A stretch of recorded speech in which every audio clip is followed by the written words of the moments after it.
life is a story written time over time. Shine Africa podcast reviews works written by African writers. Welcome to the home of captivating literature talks. I am your host, Juliana Nthenya. Thank you so much, Doreen Mwenda, for choosing to be a guest at Shine Africa podcast. And as we review your poem today, which appeared in an anthology, I am so grateful. So we are going to look at the poem, I Am Enough. And Doreen, congratulations for having your work appear in one of the anthologies in Africa. Let me tell you, your name is getting bigger and bigger. And as a writer, we can feel your work and your impact in Africa. So welcome. Tell us who you are. Thank you, Juliana. Thank you so much for inviting me to this podcast. I was indeed looking forward to it. So I'm so happy to be here, and I cannot wait to hear our conversation and the flow of our interview.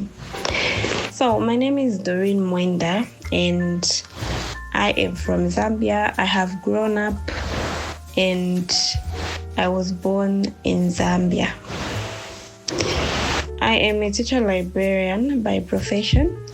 I teach English language and I run the school library in the northern part of Zambia, but I reside in Lusaka. So apart from me being a teacher librarian, I also have other things that I do. So I also work with Zambian Arts Publications as their public relations officer. And I also work with Zambia Best Poets as an administrative assistant. I'm a writer. Of course, I have not yet published my own book, but just like we are about to review a poem that was published in an anthology that I featured. So I have not yet published my own book, but I have featured in anthologies this year. I have featured in 2 anthologies, which are the first one was published by Sotren Publishers, and the anthology looks at the legacy and the life of our late president, Dr. Kenneth Kaunda. And then I also featured in another anthology, which was published by the Human Rights Art Movement. And this anthology is about women's rights. It looks at women's rights. There are short stories in there, poems, essays, and articles about women's rights where women speak through writing. So I submitted a poem in there as well, which we are reviewing tonight. It talks about women's rights. So the title of this anthology is Her Rights, Our Stories. And you can access this anthology through Amazon. Just go on Amazon and you'll be able to find it there. You can buy a hard copy, you can buy soft copies. And then as for the anthology that was published by Sotren Publishers, you can also access it through Amazon if you're outside Zambia. Then if you're in Zambia, of course you can access it through Amazon, but you can also directly buy hard copies from Sotren Publishers. So apart from me being a writer, I'm also a content creator. I'm obsessed about content creation. I love vlogging and blogging. They call it vlogging and blogging. So just last year, due to my interest in content creation, last year I was awarded at the Ngoma Awards for creating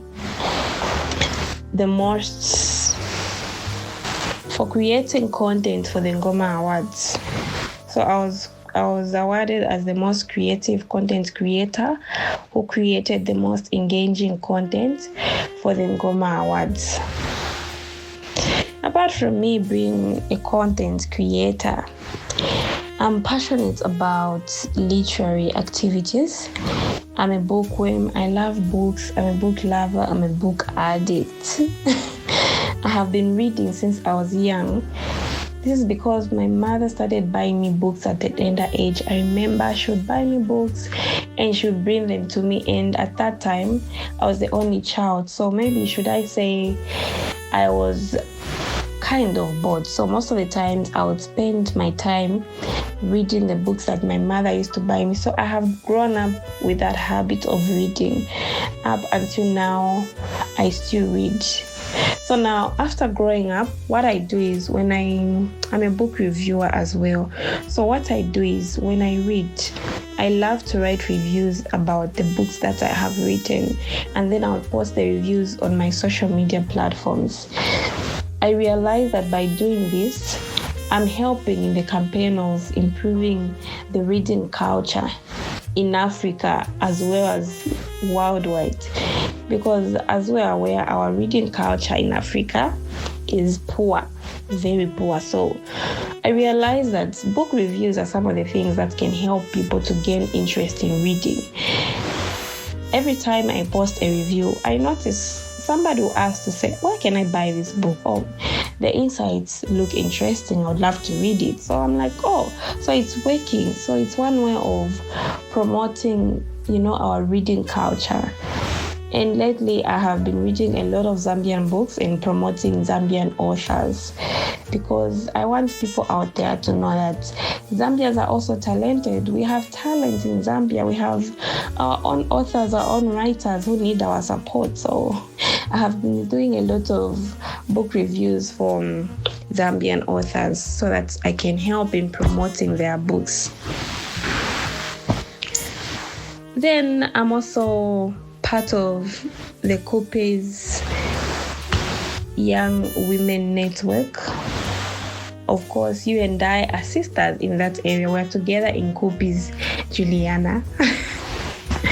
So I think that is all that needs to be known about me. Me being a bookworm, me being into content creation and all these things. You know me, if you feel like the other things I've left out, remind me and say, oh, Doreen, there's this other thing that you have. How does it feel to be, a published writer? Not in a manner that you've published your own work, but whose work has appeared in 2 anthologies. That is not a joke. In 1 year, you're gifted, you're talented, and above all, you're blessed. So how does it feel? Indeed, it's a blessing. It feels so good because, the times I was submitting these anthologies, I wasn't really sure if my pieces were going to be selected. I was just trying out, why you just say, okay, let me just try, maybe, just maybe. And then, just received an email. Fortune publisher sent me an email saying, no, congratulations, your poem has been selected. It's in the KK at 100. I was like, wow. And then when I saw the advert for the human rights art movement, again, I decided to give it a try. And again, my piece was selected. So it feels amazing. But,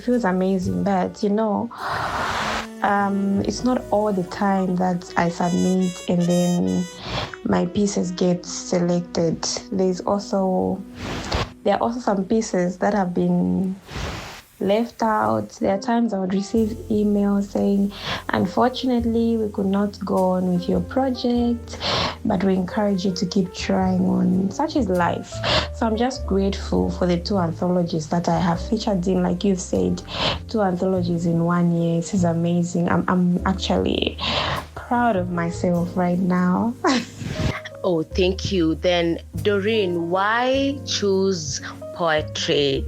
You can write any other genre of literature, but why love poetry? Why choose poetry?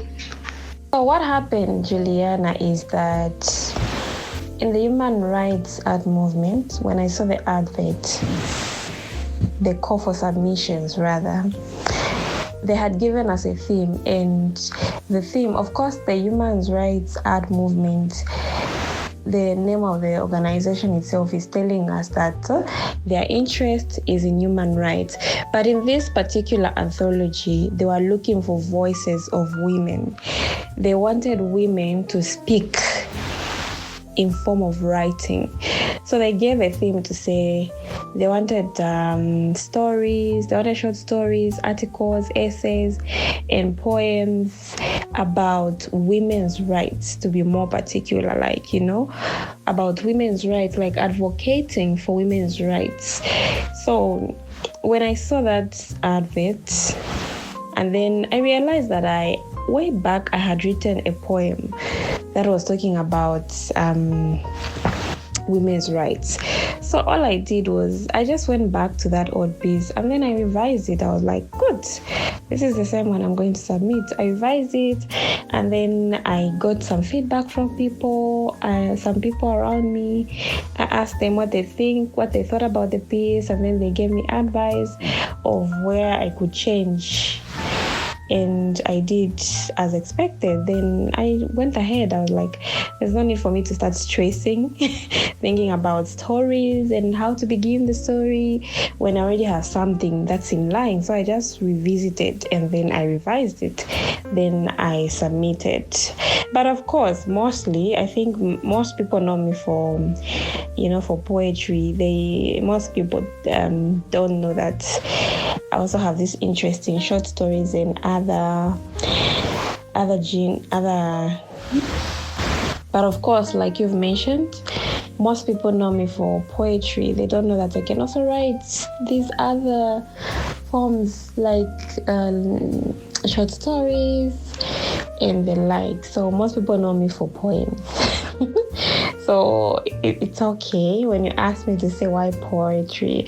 I'm like, oh, so she's also like the other people. She's wondering, like, she's always sharing poems. Oh, great. Thank you so much, Miss Doreen. I can't fail to ask you, who is your mentor and whose work do you love reading, especially African poets or African writers? Thank you for that question, Juliana. That's a tricky question, by the way. Who is my mentor? I can't really say I have a specific mentor, but there's somebody close to me whom I consider to be more like a mentor to me, and that's Anna Ziambo. Anna Ziambo is a Zambian poet. She's a published poet. She has published 2 books so far. Peruse every poem and read prose poetry. So I would say Anna Ziambo is my mentor because me and her usually have these deep conversations about, literary activities. And then, what can I say? Like I would say she mentors me in some way because during our conversation, she would say, no, Doreen, don't do this. You should do that. Like, don't do what you did. Next time, do this. You did good, you didn't do good. So I would say she qualifies to be my mentor because me and her usually have those deep conversations about, literary activities. So yes, I think she does qualify to be my mentor. And then outside Zambia, I enjoy reading Zena Nakanwanji's work, or poems rather. Zena is a published poet as well from Uganda, and I got to connect with her when she visited Zambia, and then that's how I connected with her. So most of the time she would share her poems on her page, and I just, I enjoy reading her poems. There's just something about them, just like I enjoy reading Anna's poem. Both of these ladies have a unique way of writing their poems. There's just this authenticity in their poems. Like the instant you read Anna Ziambo's poems, you'll be like, if you've been a fan of her poems, you would know like, oh, this is Anna's poem. poem. As well as Zena, when you read Zena's poems, like, you don't even need to be taught. Their form of writing speaks for them. Like, it defines them. Like, this is Zena's poem, this is Anna's Yambo's poem. So I learned authenticity through them and other things. Yeah. Thank you, Juliana. I hope I have responded to your question well. What impact do you think will be created when people get hold of this anthology and read your poem, I Am Enough, in Africa and all parts of the world? Another tricky question there. Thank you, Juliana. What impact would people have? That poem is giving, should I say power? It's giving power to a woman.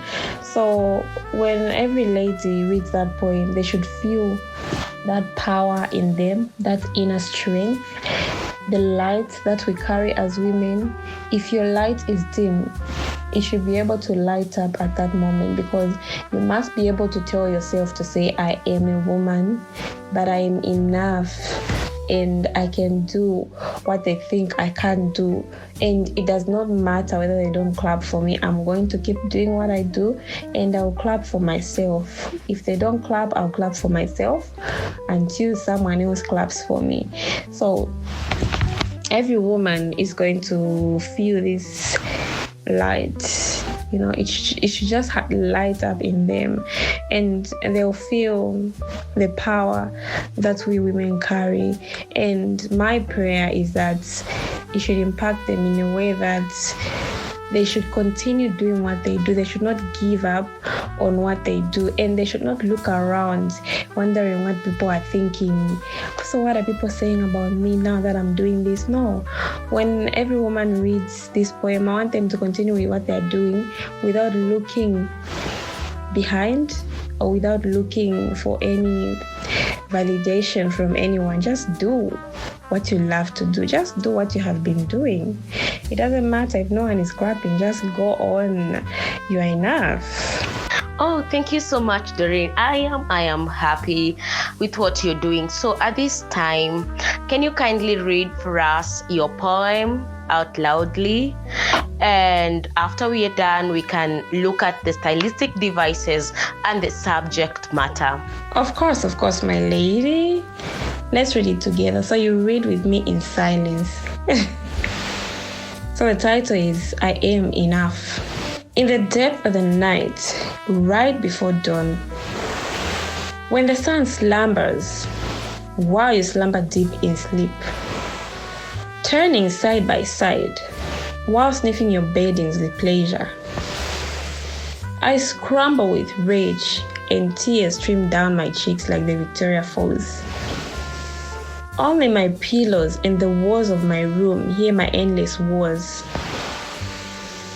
I attempt to wipe my tears with my fingertips, but they run down to my palm. My tiny heart tears apart when it hits me back to the reflections of being a woman, to the notion of not being valued for my grinds of giving my whole as a woman, to the notion of being underrated, like I cannot run the earth. Yet Eve took care of Adam in the Garden of Eden. I was created the second, but I can cast out the first. I deserve to be applauded for my efforts. I deserve to be applauded for my desire to make this universe a fairer place for us all. I strive for perfection. I'm a woman. I am enough. Thank you, Doreen, for reading out loud this poem. I can try to come up with the subject matter and the persona. Let me try, although I am a poet, but hear me out. For those who don't know anything to do with poetry, it's a joke. I am sure you know something about poems, even if it's not, the most complicated poems. But of course, you've heard about love poems, the poems that, walk around in the social media platforms during Valentine's time. So Doreen's poem, I Am Enough, is about a woman who is, resting at night when people are sleeping. She's trying to sleep, she's trying to get peace. But in the middle of the night, this woman wakes up and tries to figure out the kind of thing she's going through. And we can see her trying to say, I deserve to be applauded for my efforts. I deserve to be applauded for my desire to make this universe. It seems that people don't appreciate her for who she is. People don't see what she is doing. And that is why today we are gathered here to talk about, the position and place of women in the society, and, talk against and shun everything to do with gender-based violence. About the persona is a woman. Welcome, Doreen. You can take us deeper and further about the poem. Thank you so much, Juliana, for reviewing the poem in the way that you have reviewed. Trust me, you have explained the theme in the most clear way that would make it so easy for an individual to understand what the poem is all about.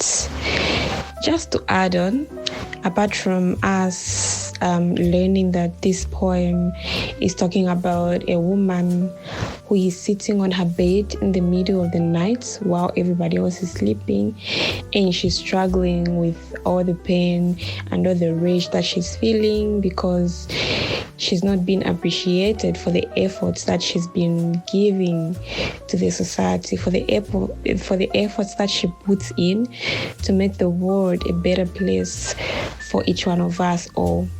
In short, the woman was complaining that no matter how much I give in to the society, I am not valued, I am not appreciated. They don't see that it's a woman that just passed by. All they think is, it's a man. They devalue the woman, in short.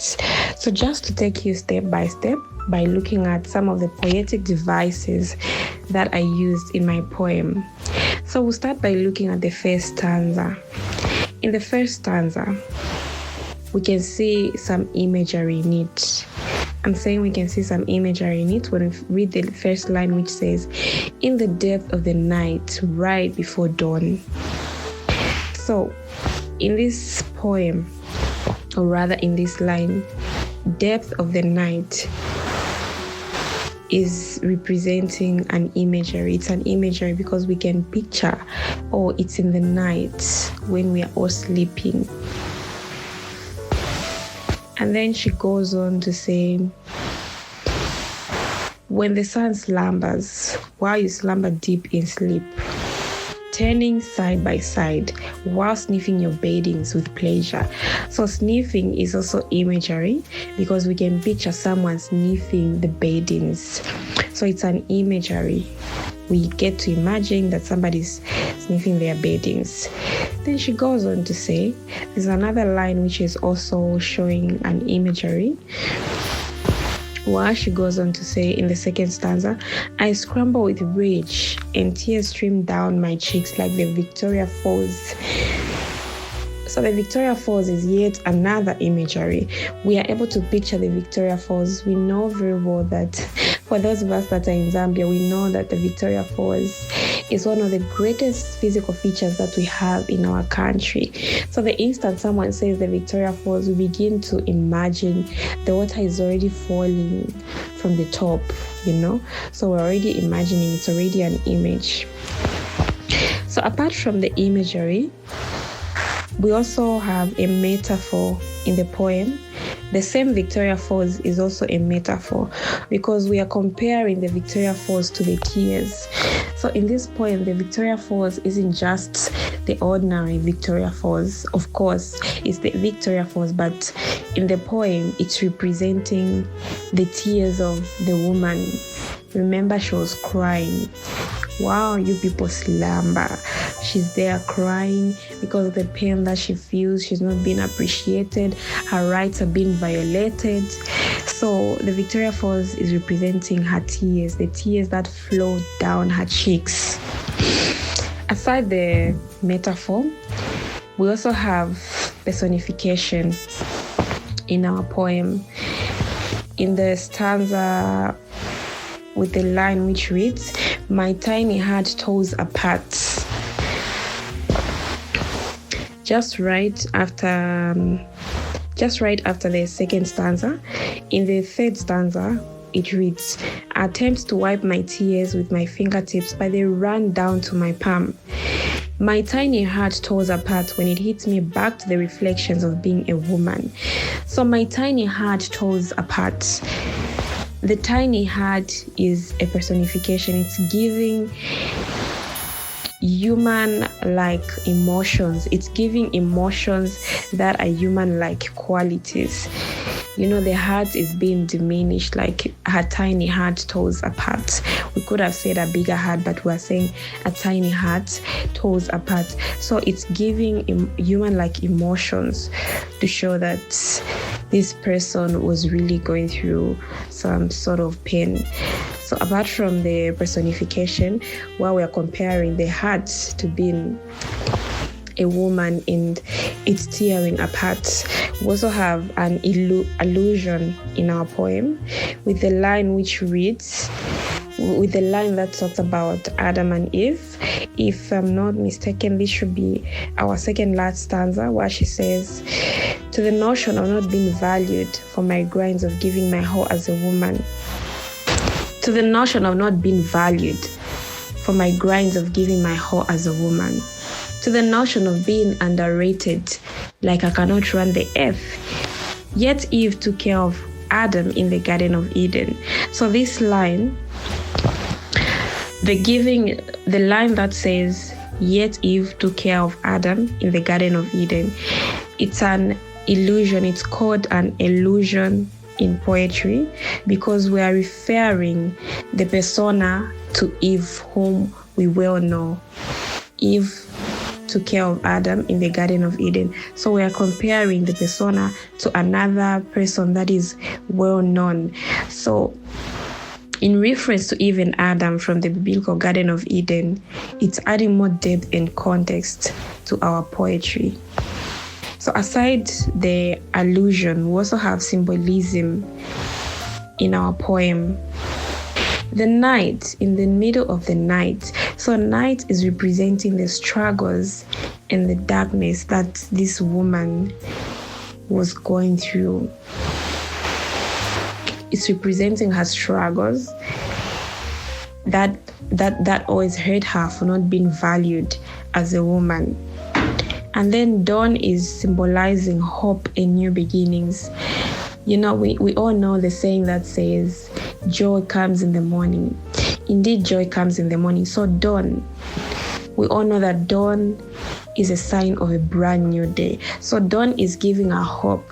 In spite of her not being appreciated in the society, in spite of her being underrated, she still has this hope for a new beginning. She still has this hope that one day the world is still going to appreciate her efforts. The world is going to rise her to the top. The world is going to put her on top of the world and clap for her for all the efforts that she has been putting in as a woman, for everything that she has achieved as a woman. She still has hope that one day all her rights will not be violated anymore. All her rights will be given to her. Aside the symbolism, we also have repetitions in our poem. When we look at our last stanza, which reads, I desire to be applauded for my efforts. I desire to be applauded for my desire to make this universe a fairer place for us all. I strive for perfection. I am a woman. I am enough.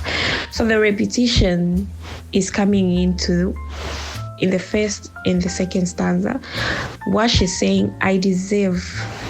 Aside the symbolism, we also have some repetitions in our poem.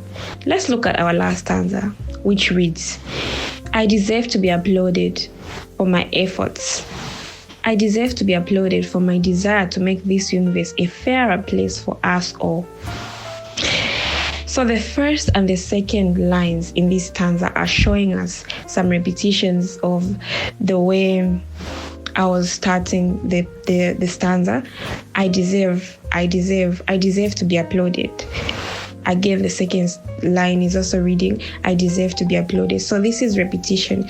Repetition in poetry just gives like some sort of emphasis. It gives some emphasis to the persona. So the persona is trying to emphasize. She wants us to empathize with her. She wants us to be in her shoes, to feel how she's feeling.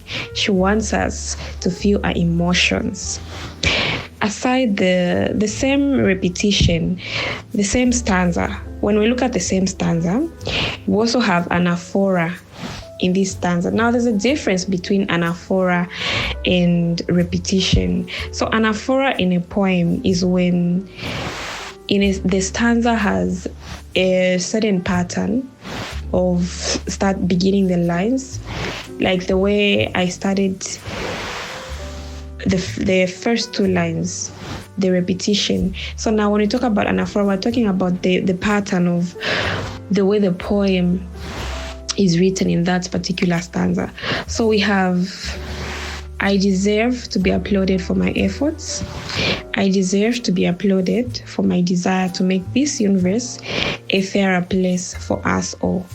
And then the third line is also starting with, I strive. And then the last line is starting with, I am. So the I is showing us anaphora. It's showing that I use this pattern to write my last stanza. I maintained the same pattern in my last stanza. So aside the anaphora, we also have declaration or assertion. The I strive for perfection. I am a woman, I am enough.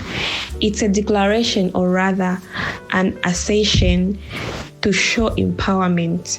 So the persona is empowering herself in spite of her not being valued, in spite of her efforts not being valued in society.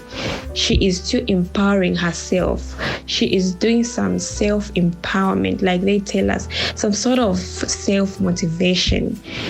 She still believes that she has what it takes to be appreciated. She still believes that what she does is good enough for her to be valued and to be appreciated, as well as to be recognized. So this is self-empowerment.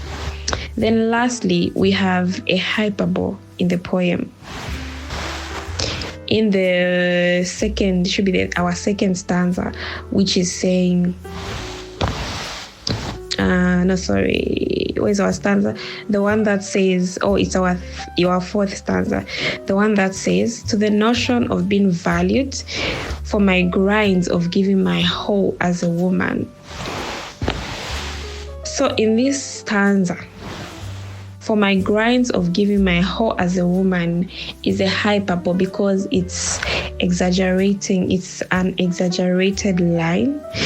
There's no way she can give a whole to the entire world. The universe is very big, so it's an exaggeration just to show emphasis or to just point out that what she was talking about is really important. It means so much to her. So it's just an exaggeration. There's no way she can give a whole to the whole world. So, Juliana, these are some of the poetic devices that I used. However, if you feel like there are some that I might have left out, since you are also a poet, you can just add on to some of the poetic devices that you feel or think I might have left out when reviewing this poem in this manner. Thank you so much for giving me this opportunity once more. To our listeners, I pray that the poem is going to tug at your heart, and I pray that you're going to find it meaningful. More especially to our ladies, I pray that it gives you some sort of motivation, some sort of inspiration. You are a woman, but you are enough, and you can go an extra mile. Just do whatever you've been doing. just keep doing it. Don't stop. And it doesn't matter whether they are clapping for you or not. One day they will still clap for you. If they're not clapping for you, clap for yourself. But one day they will clap for you. Don't just stop doing whatever it is that you have been doing. And always remember that you are enough. Yes, you're a woman, but you're enough. And whatever you have been doing is being valued. Someone one day is going to appreciate what we do. And we pray that one day all our rights as women shall be given unto us. We pray that one day as women will be allowed to do some of the things that we are not allowed to do because we are women. Those are the same rights we are talking about. Thank you, Juliana. So for those of you that would like to connect with me further, you can connect with me through my Facebook page. My username is, my page name rather, is Doreen Mwenda Official. That's on Facebook.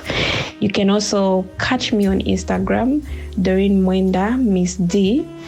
And then you can also connect with me on LinkedIn, Doreen Mwenda again. You can further connect with me on TikTok.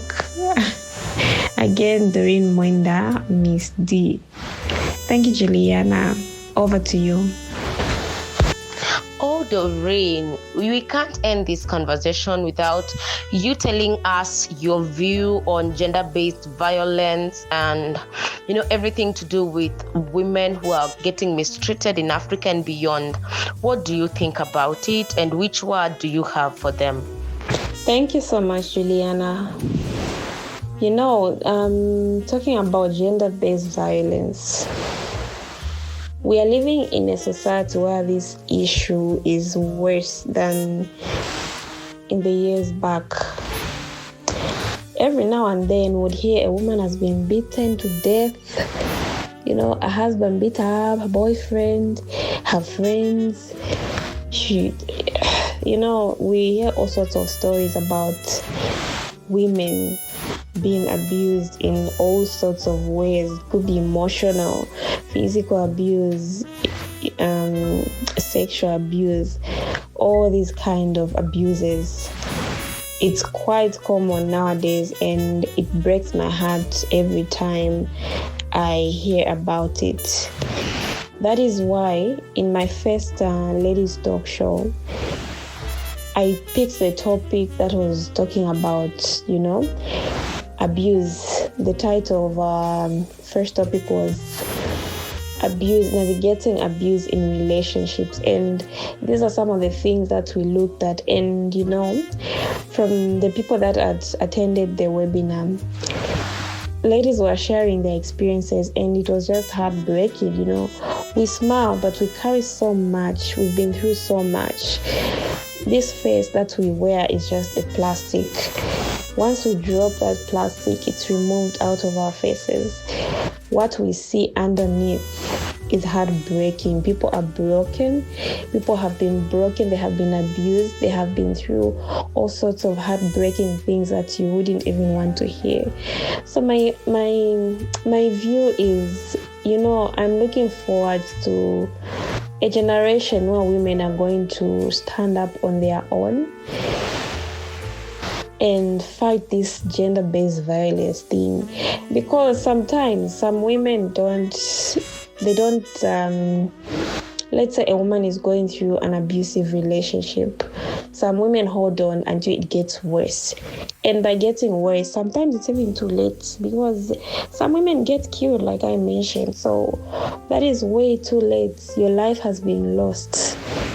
You just leave your family in pain. So my appeal to the women that are going through these abusive relationships is that, please, let go of that relationship before it gets to the worst, before you lose your own life, leaving the people that love you behind, the people that need you the most behind. Those people will be heartbroken for the rest of their lives if your life was to be lost through gender-based violence. So to the women that are going through this, I pray that one day you let go. I know letting go is not easy, so it's a process. it's just like healing. It's a process. Today you pack, tomorrow you unpack, today you pack, tomorrow you unpack. But eventually one day you pack, and you pack for good. So again, we can't really say we should remove women from their relationships. So if it's a thing that's workable, if you feel like your situation is workable, seek therapy, talk to your partner, and the two of you should start going for counseling. Maybe that will be helpful.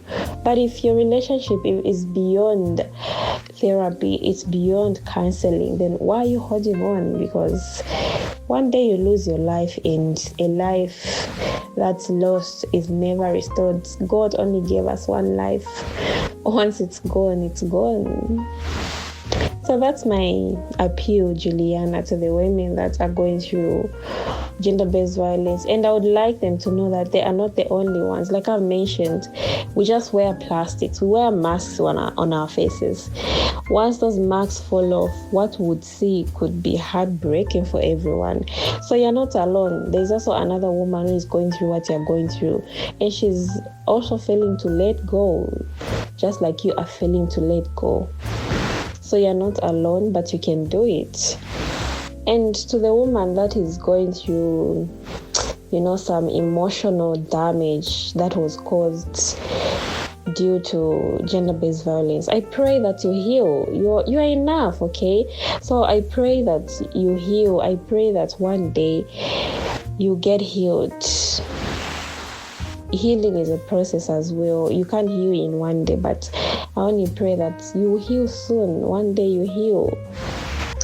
In a nutshell, Doreen, what words do you have for this upcoming writer in Africa who has been trying to submit, very many poems and articles to journals, to magazines, to contests, and he or she has never, gotten their chance of appearing in one of them? But here you are, your poems have been published in different anthologies. What can you tell them? Is it easy, or somebody has to be patient and wait until they grow? Thank you, Juliana. You see, you've mentioned of patience. And thank you so much for mentioning that word, because to be honest, you need to be patient. It's not every time that you submit to an anthology and your pieces get accepted. It's not all the time, like I mentioned earlier. It's not all the time. I've had rejections in my inbox, but I kept going. It doesn't mean because my piece got rejected, now I should give up, I should stop submitting to anthologies. No, we have to keep going. That is life. Failure, failing and being left out, all those things are part of success. So imagine you give up, and then what? Another person is going to make it, and you'll be lagging behind. You'd have given up, and you see someone else making it through something that you gave up on. So to that one person that has been submitting and they feel like giving up because their pieces have not been accepted, it's normal. And yes, most of the times I can't just be explaining all the time to say, no, I submitted and then I got rejected. Mostly on social media, sometimes would share what worked so that we can encourage someone out there. So to that one person, please don't give up. Rejections are part of the journey. I am not going to lie to you and tell you to say, no, just submit once and it will be accepted. No. Remember, there are people that are in charge of those pieces. They are editors, and they scrutinize every piece before accepting. They read word for word. So your pieces will not be accepted all the time. That's just reality, and it's normal. You don't have to feel bad. You are not the only one whose piece has been rejected. I have rejections in my mailbox. Okay, and yes, it feels bad. I won't say it doesn't feel bad. It feels bad because obviously, you are looking forward to feature in that anthology, and then they just say, unfortunately, we are unable to pick your piece at this time. Try again next time. It is heartbreaking, but I keep going, and you should also keep going. Do not give up. Rome was not built in one day.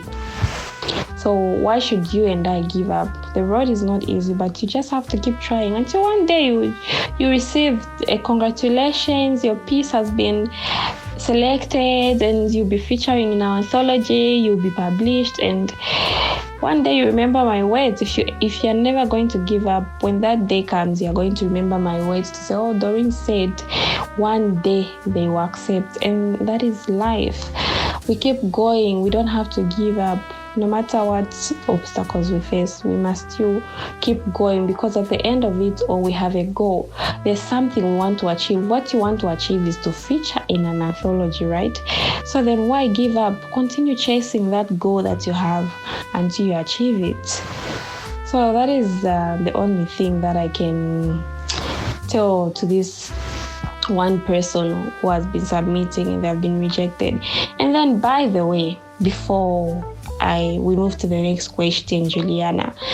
So the thing is that just you submitting to an anthology is enough for you to get recognition, because they recognize your name. They'll be like, oh, so this person has submitted.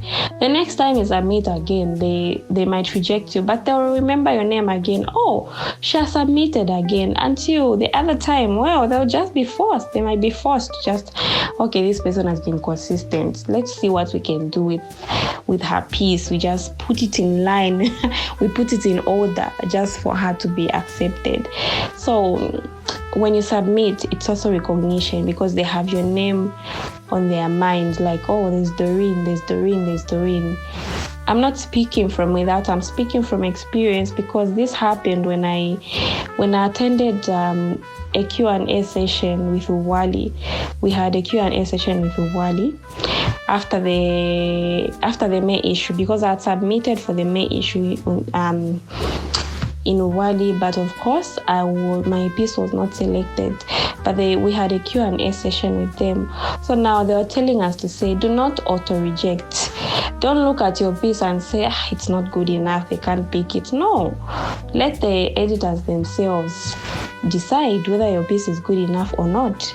Do not look at it yourself and just say, this is not good enough. You have to submit. And they also told us to say, it doesn't matter, keep submitting. It doesn't matter whether you are rejected. Continue submitting. Continue until one day. One day is one day, like I have mentioned. So do not auto-reject. Don't look at your piece and feel like and underrate yourself and think like it's not good enough. Just go ahead and submit. Let the editors themselves make that decision whether to reject you or not, but do not do it on your own. Thank you, Juliana. Lastly, Miss Doreen, tell us how we can find you, where we can find you on your social media platforms. Yeah, we would like to get in touch with you. You also do something with Wikipedia. Kindly mention something small about it. You can also tell us, when is your book coming out? We are eager, Miss Doreen, to hold that baby. Thank you, Juliana. The baby is on the way. She's coming soon. She's coming very soon.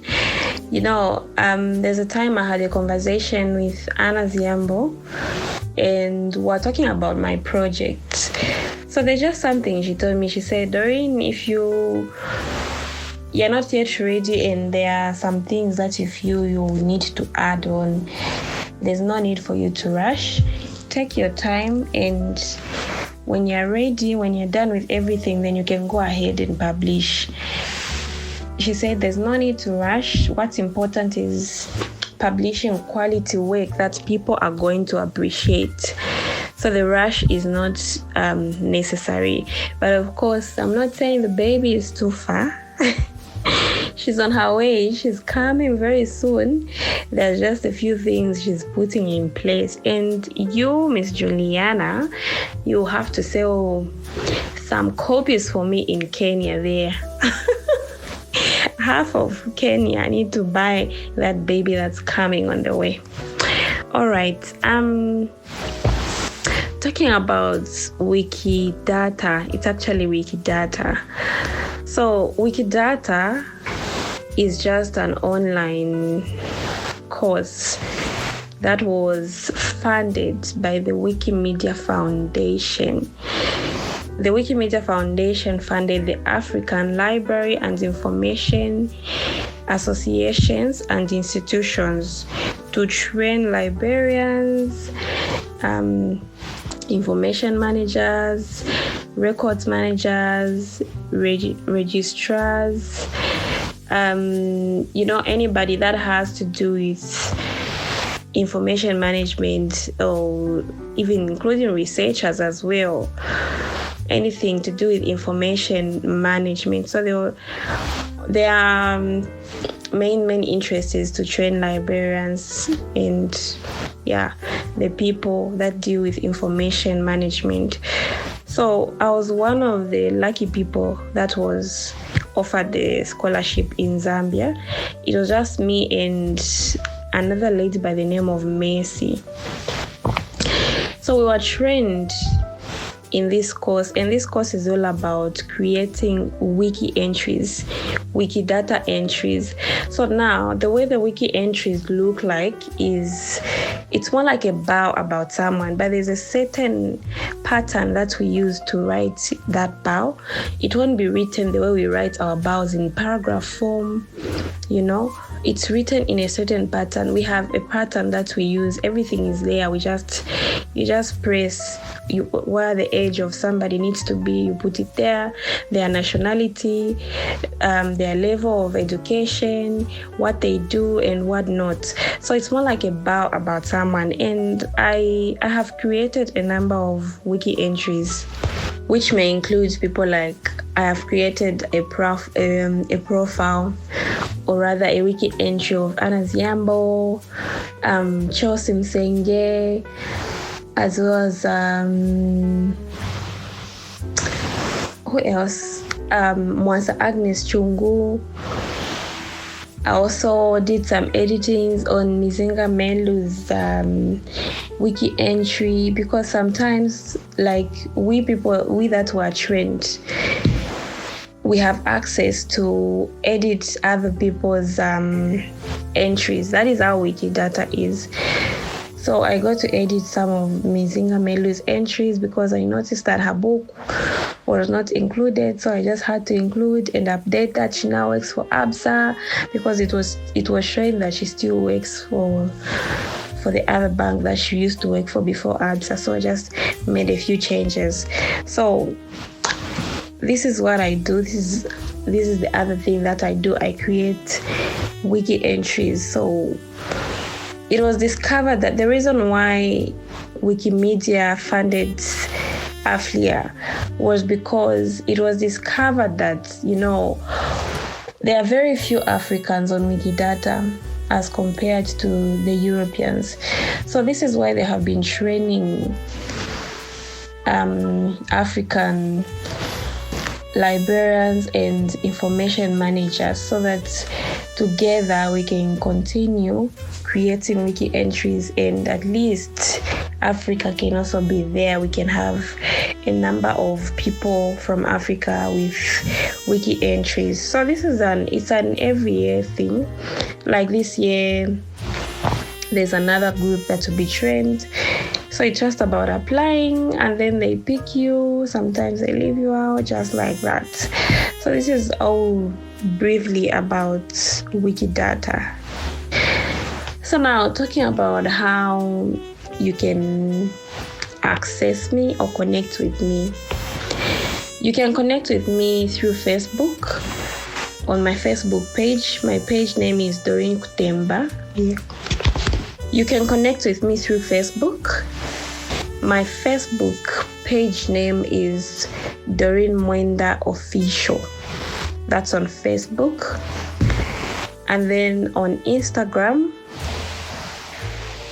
my username is Doreen Mwenda Miss D. LinkedIn as well. You can also access me on LinkedIn. My username is Doreen Mwenda. Then on TikTok, of course, TikTok is mostly for fun. So on TikTok, you can also catch me there. My username is Doreen Mwenda again, Miss D. So you can catch me on those social media platforms.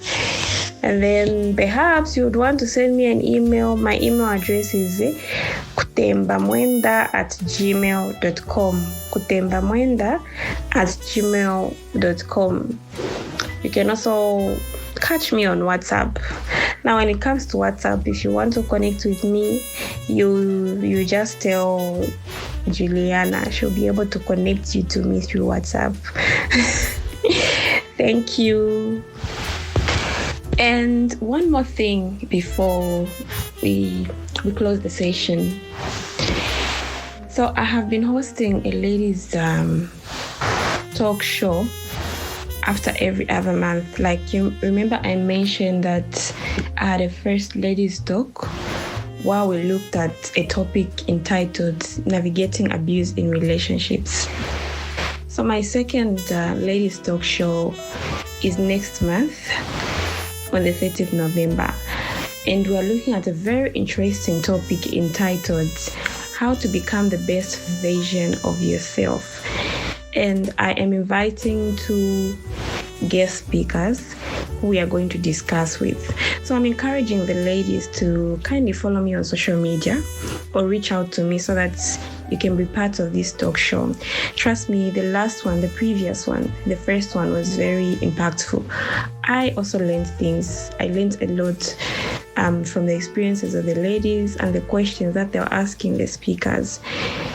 So in our next topic, it's one of the most important topics that a person needs to learn in life. How do you become the best version of yourself? So if you'd love to participate, to be part of this ladies talk show, please kindly reach out to me so that I can give you more details. Thank you. Any last thing that you'd like to say before we call it a day, Doreen? Thank you so much for this interview session, Juliana. Trust me, it's been so impactful. It's been amazing to connect with you on this other side of the world, more especially reviewing the poem with you. Thank you. The conversation means so much to me. Your questions were amazing, and they helped me to know some things I didn't know about myself. By responding, I was getting to know, so I'm also this, I'm also that. I'll be looking forward to our next session. It's always a pleasure to chat with you in this manner. Thank you, and may you continue doing what you are doing. Kenya is lucky to have people like you. People are so creative. You're very creative, and Kenya is lucky to have you. You're talented and you are creative. In case our listeners don't know, you also featured in the Sotrend Publishers Anthology, the Kenneth Kaunda Anthology. So you and I are together in that anthology. So Kenya is lucky to have, women like you. The world needs more women like you, women who are doing amazing things like you are doing to make this world a better place for us all, and women who are pushing other women to do their best. So continue with what you're doing. I can only wish you nothing but the very best. Oh yeah, thank you so much, Doreen. I remember our works were published in that anthology that is Kenneth Kaunda at 100. I am so humbled. Thank you so much for holding my hand and guiding me through. I will say I am looking forward to more and more of this. I am so delighted, Miss Doreen, for having you in Shine Africa podcast. I am looking forward to host you again and again. And next time, we are not going to review a poem, but we're going to look at a short story. Thank you so much, Doreen. Keep safe. Until next time, have a good time. Bye-bye.